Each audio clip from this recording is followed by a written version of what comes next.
کچھ نہیں سمجھ آتی کہ نتیجہ کیا آئے گا۔ بچے اس وقت میں بہت زیادہ پریشان ہیں۔ ہمیں اپنے امتحانات میں کامیابی کے وقت میں اللہ جل شانہ کی طرف متوجہ ہونا چاہیے۔ اس کا طریقہ کیا ہوگا؟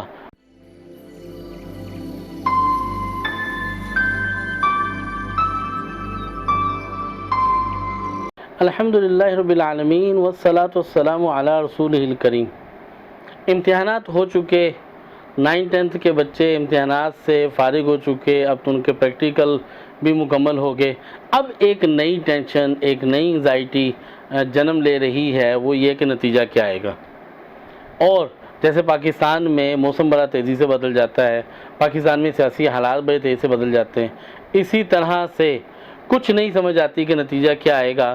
بچے اس وقت میں بہت زیادہ پریشان ہیں، تو اس میں یقیناً پریشان نہ ہو۔ اللہ جل شانہ فرماتے ہیں اللہ کی رحمت سے کوئی مایوس نہ ہو، لا تقنطوا من رحمت اللہ، اللہ کی رحمت سے مایوس نہ ہو۔ تو ہمیں اس سلسلے میں کیا کرنا چاہیے؟ ہمیں اپنے امتحانات میں کامیابی کے وقت میں اللہ جل شانہ کی طرف متوجہ ہونا چاہیے۔ اس کا طریقہ کیا ہوگا؟ اس کا راستہ کیا ہوگا؟ حدیث مبارکہ میں آتا ہے جو شخص دن کے آغاز میں سورہ یاسین کی تلاوت کر لیتا ہے، وہ اس دن کے پورے دن کی ضروریات حوائج اللہ جل شانہ اس کی پوری فرما لیتے ہیں۔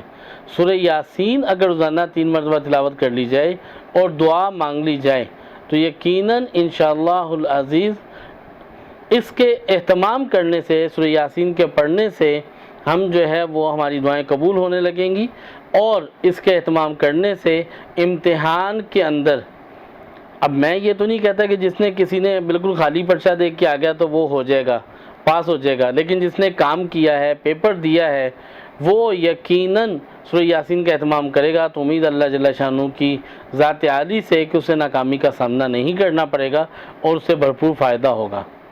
اس دعا کے ساتھ کہ اللہ جل شانہ دنیا کے امتحان کے ساتھ ساتھ ہمیں آخرت کے امتحانات کی تیاری کی توفیق عطا فرمائے اور آخرت کے امتحانات کے اندر کامیاب فرمائے۔ آمین آمین آمین۔